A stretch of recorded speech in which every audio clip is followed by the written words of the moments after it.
everyone, it's Shel C from PaperOcotilloStudio, and today I'm sharing with you a mixed media collage that I made for day 54 of the 100 Days project that I'm doing. And I did this during our Art Joy of Sharing live stream yesterday, but I had some technical problems with downloading and being able to make this speed video until this morning. So what I'm talking about here on the screen is how I made these papers that I'm going to use in the collage. When I have leftover paint, I usually just take some type of a scraping tool and I scrape that leftover paint onto some sort of paper that I plan to use for collage material later. But these pieces I had been making a painting, an underpainting for something that I was making for a client. And it was those colors and I just it was so plain. So I decided this morning before the show to just stencil over the top of them, and I stenciled with a few different stencils from Stencil Girl that have just marks on them, dots and dashes and circles and things like that. And that's what I was talking about. So I decided to start my 5x7 canvas panel background with some acrylic paint.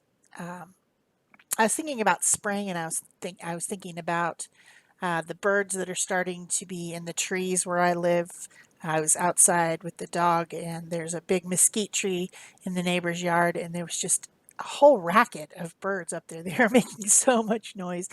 And that was right before the show, so that's when I got the idea to do some type of a spring piece with a bird. So I just wanted the background to be covered but very subtle in pattern. So I used a couple of very pale colors of acrylic, scraped them across the canvas, and then used another light color, a Naples yellow color, through a mask type stencil, just to give it some pattern, but it's hard to see on the video. And actually most of it gets covered up anyway. But I, the reason I do that instead of just starting right away with throwing my collage on there and doing the background later is because the thin papers that I use will actually show the texture underneath when I collage.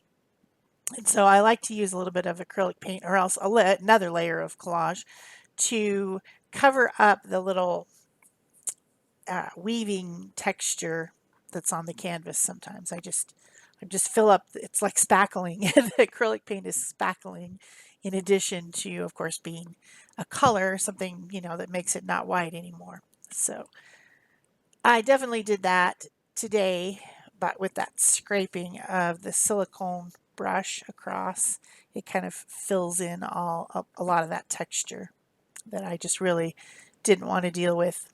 Sometimes I don't care, sometimes I do care, just whatever. Sometimes I start my mixed media collage with collage, and that covers up the texture, and then other times I start with a different type of background and just alternate back and forth. Sometimes the collage is under, and sometimes it's over, and sometimes it's both. So that's just the way it works.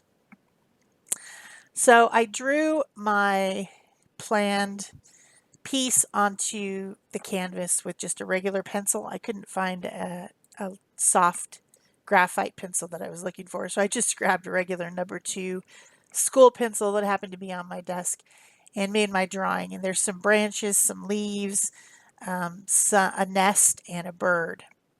And I'm calling this bird a cactus wren, although by the end it didn't. It did have some other features of other birds by the end, I think. But it's artistic license. I say it's a cactus wren, so therefore it is. So I probably should have made the base of my nest on a cactus, but I didn't because the birds were in the tree this morning, and I don't know if there's any cactus wrens up there. I just know there was a bunch of birds and they were very noisy. So I'm starting out by collaging my framework of branches with a dark brown painted paper. This is really just one of the ones that has paint scraped onto it, and it's rice paper, so it's a little bit fragile, but it glues down really nicely. I'm on a live stream at this point. I'm by myself. I'm trying to talk to the audience in the chat and do the art all at the same time. And so I'm maybe not quite as careful making sure that each piece has medium on the substrate as well as on the back of the paper. If it's a really light paper, I'm just putting the Liquitex matte gel right onto the canvas and putting the paper in it and then smoothing it out.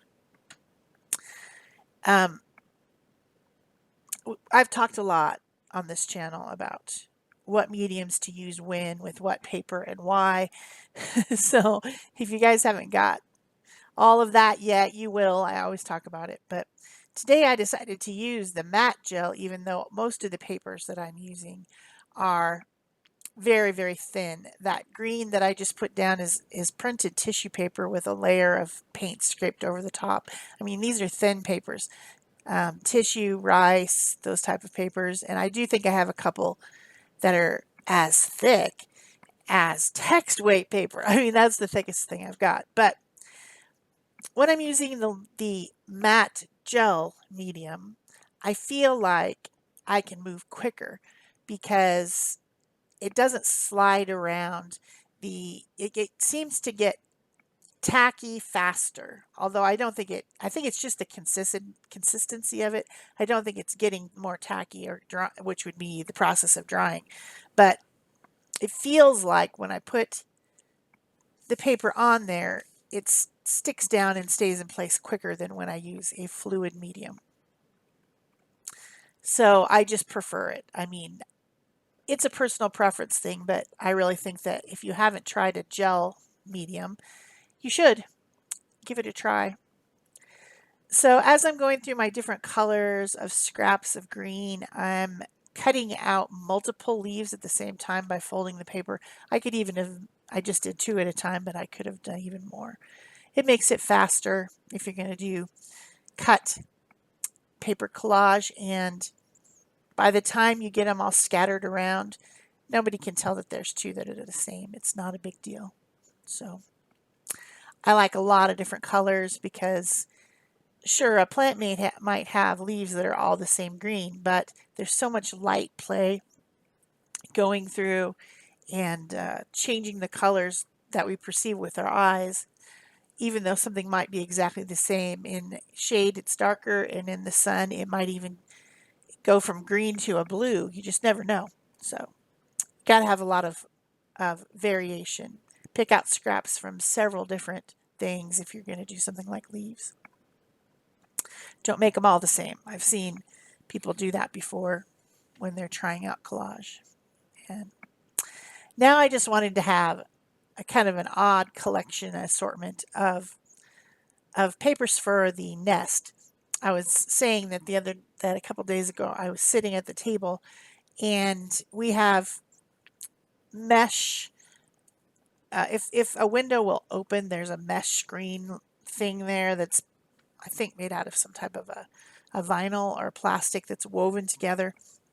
And the birds, we have to replace them every once in a while because the birds like to pull that wire stuff or whatever it is out from the screen. They basically shred them and pull those fibers out, I guess, for their nests. So I decided to make this nest have a lot of different color and pattern pieces because I'm imagining, oh, they've got, a little bit of string and some of that wiry mesh stuff, and they've got some sticks and some straw and whatever, maybe some fabric they found somewhere.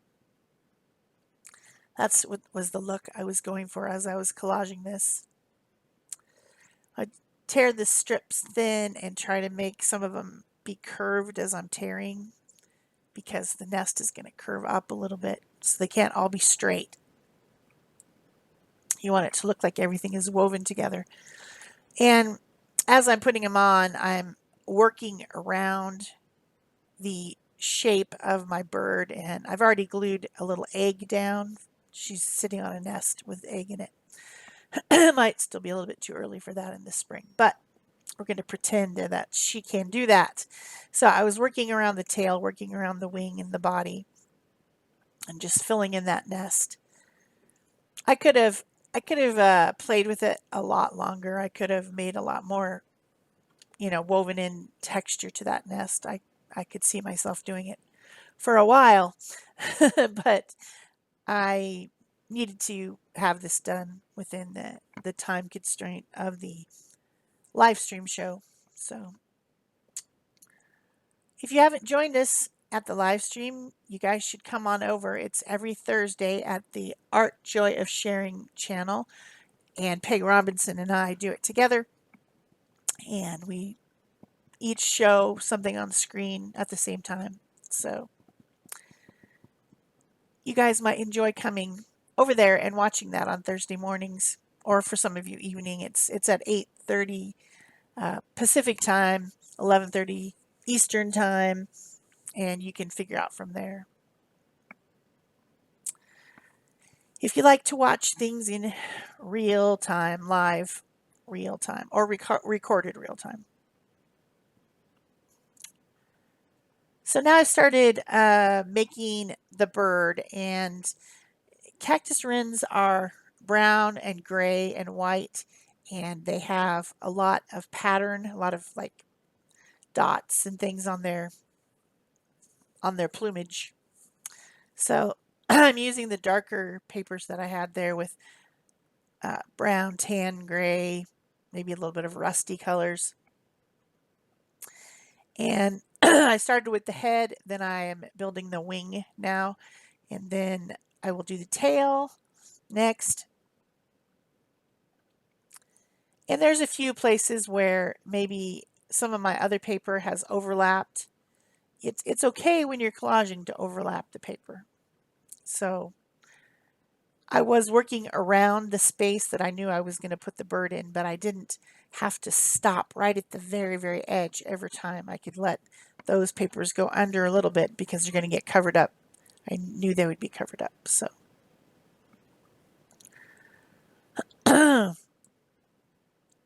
hope you guys are enjoying this video. I've been doing a lot of this type of collage, so you'll be seeing it coming up in the next couple weeks. I've kind of been on a paper painting collage binge lately, so you'll see those coming up. I don't know, I might do it today again, I'm not sure. Still early. So after I lay down the basic shapes of the wing, the body, the head, the tail, then I'm going in with other colors and torn out shapes of paper to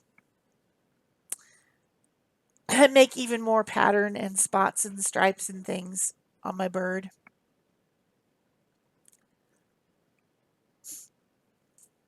Different colors, I guess. The bird has a light color under the throat and down the chest, so I did those with just plain white tissue paper, which kind of blends in a little bit and becomes a little bit darker because it's translucent, but you get the idea.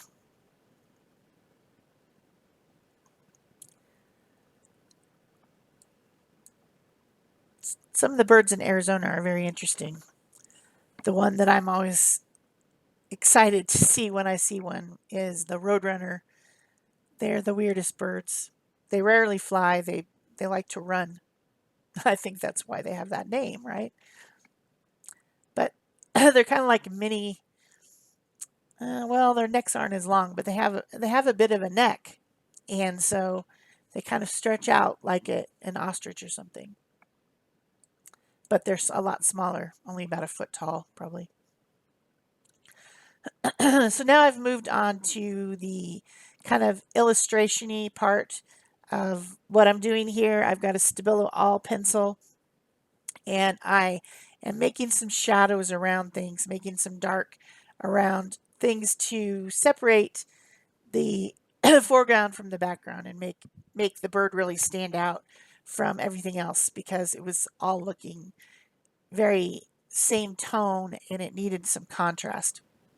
I am blending that pencil with a water brush, and then I go through and add some lines throughout the foliage as well.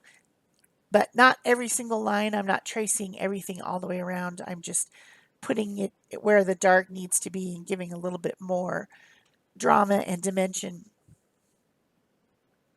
I'm sorry that my throat is so weird this morning.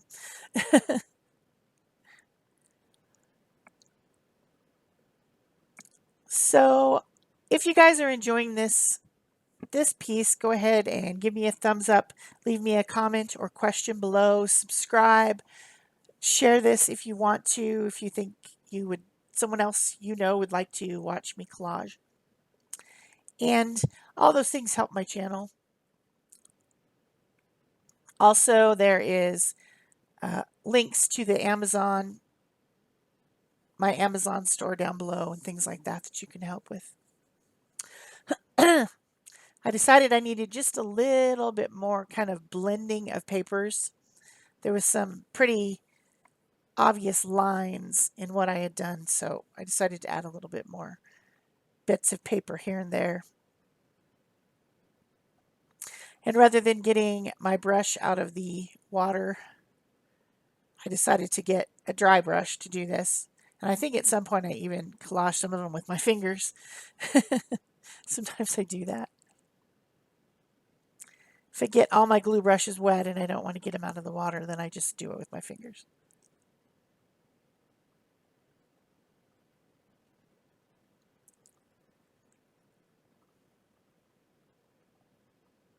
Must have been looking for something.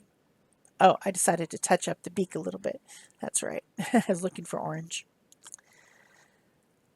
So this video is almost about done. I do take these outside and spray them with a UV protectant spray, varnish over the top. I think at some point I said I need a little bit of white. There we go. Yeah. I just wanted to throw a few highlights by using my white Posca pen and then just smearing the paint with my finger to make it not so much a line. And then I also did some dots. I like to do white dots sometimes on my pieces.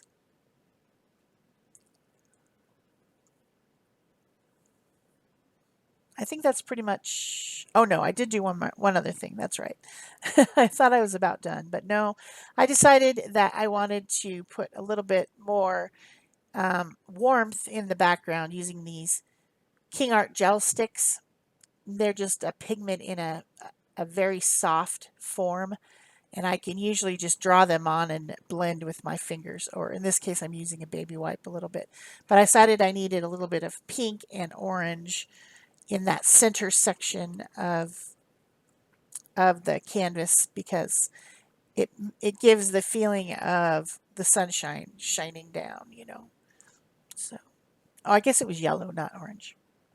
But where I blended it with the pink, it turned into kind of an orange. So,